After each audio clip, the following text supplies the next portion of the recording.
Grabe ang daming toppings guys. Ito yung legit na overload talaga. Ang masarap mag-Paris Mami ngayon ah.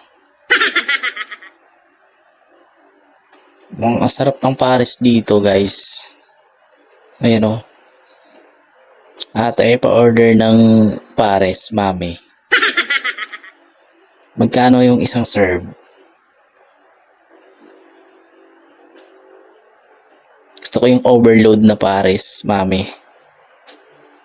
Tingnan nyo guys, ganito pala kasarap ang Paris dito sa ibang bansa, no? Ganyan pala yung style ng Paris Mami nila, oh. Kakaiba yung Paris Mami nila dito sa ibang bansa.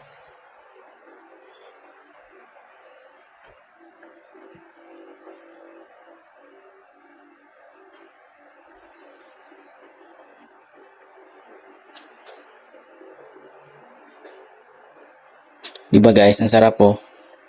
Talagang fresh na fresh kasi nga ano, iniinit pa talaga nila oh. Tapos iba yung kulay ng noodles, no? Ayan oh. Tapos yung karne ang fresh oh. Hinihiwa pa lang ni ate oh. Tapos tinutuslaw lang niya sa malaking kaldero na kumukulo. Ayan oh. Ito yung legit na masarap. Legit na fresh na Paris Mami. Tapos grabe ang daming toppings guys. Ito yung legit na overload talaga. Paris Mami overload. Ang daming toppings oh. Hindi ka talaga lugi dito. Panalong panalo ka dito pag natikman mo to. Paris Mami. Paris Mami. Kakaibang Paris Mami. Masarap na. Masustansya pa. Saan ka pa? Tapos ayan na guys. Tapos na. Mukhang masarap talaga no. Legit na masarap.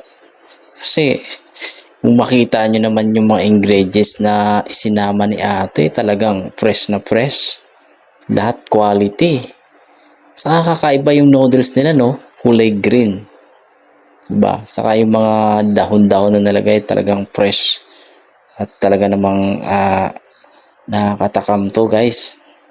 Yan na guys. Tapos na yung ating order. Napa-order tayo ng overload bigla.